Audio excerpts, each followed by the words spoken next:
ओम श्री गणेशाय नमः। ओम श्री परमात्मने नमः। आप सभी गीता प्रेमी साधकों को सादर प्रणाम के साथ जय श्री कृष्ण। हम पहुंचे आज का श्लोक अध्याय 13 श्लोक क्रमांक 25। अन्ये तेवमजानन्तः श्रुत्वान्येभ्य उपासते तेऽपि चातितरन्त्येव मृत्युम श्रुतिपुरायणाः। अर्थात भगवान कहते हैं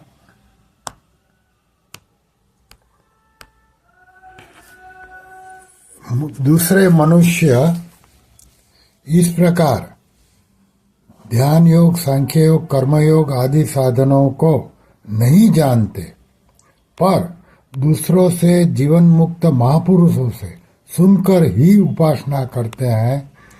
ऐसे वे सुनने के अनुसार आचरण करने वाले मनुष्य भी मृत्यु को तर जाते हैं। इसकी विवेचना कई ऐसे तत्व प्राप्ति की उत्कंठा वाले मनुष्य हैं जो ध्यान योग, सांख्य योग, कर्मयोग, हठ योग, लय योग आदि साधनों को समझते ही नहीं, अतः वे साधन उनके अनुष्ठान में भी नहीं आते।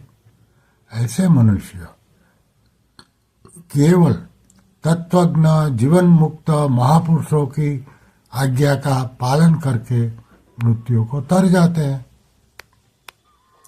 अर्थात तत्व ज्ञान को प्राप्त कर लेते हैं।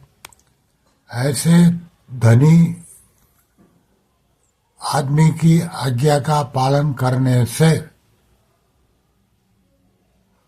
धन मिलता है, ऐसे ही तत्वज्ञ जीवन मुक्त महापुरुषों की आज्ञा का पालन करने से तत्व ज्ञान मिलेगा। हाँ, इसमें इतना फर्क है कि धनी जब देता है तब धन मिलता है, परंतु संत महापुरुषों की आज्ञा का पालन करने से उनके मन के संकेत के आज्ञा के अनुसार तत्परता पूर्वक चलने से मनुष्य स्वतः उस परमात्म तत्व को प्राप्त हो जाता है, जो कि सबको सदा से ही स्वतः स्वाभाविक प्राप्त है।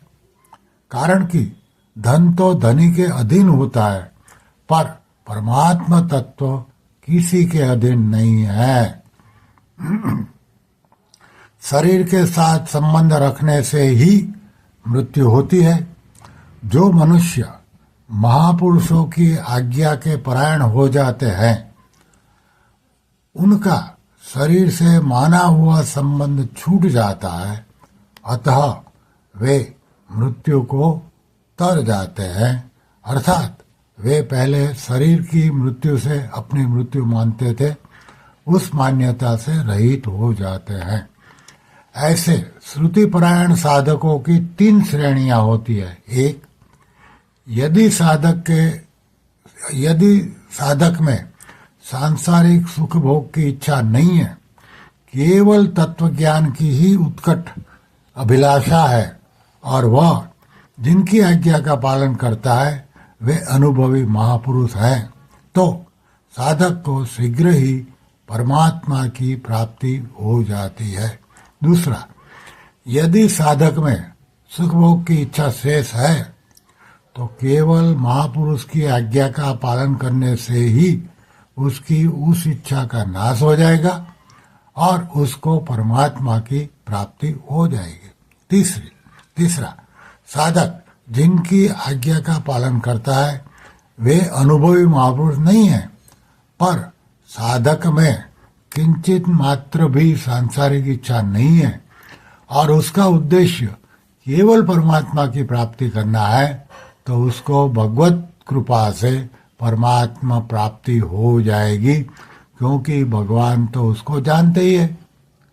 अगर किसी कारणवश साधक की संत महापुरुष के प्रति अश्रद्धा, दोष दृष्टि हो जाए, तो उनमें साधक को अवगुण ही अवगुण दिखेंगे, गुण दिखेंगे ही नहीं। इसका कारण यह है कि महापुरुष गुण अवगुणों से ऊंचे उठ जाते हैं, यानी कि गुणातीत होते हैं। अतः उनमें अश्रद्धा होने पर अपना ही भाव अपने को दिखता है। मनुष्य जिस भाव से देखता है उसी भाव से उसका संबंध हो जाता है। अवगुण देखने से उसका संबंध अवगुणों से हो जाता है। इसलिए साधक को चाहिए कि वह तत्वज्ञ महापुरुष की क्रियाओं पर, उनके आचरणों पर ध्यान न देकर उनके पास तटस्थ होकर रहे।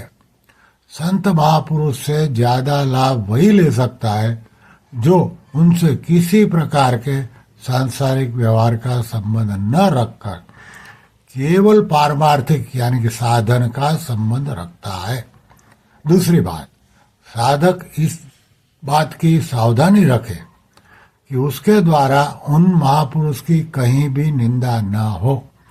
यदि वह उनकी निंदा करेगा तो उसकी कहीं भी उन्नति नहीं होगी।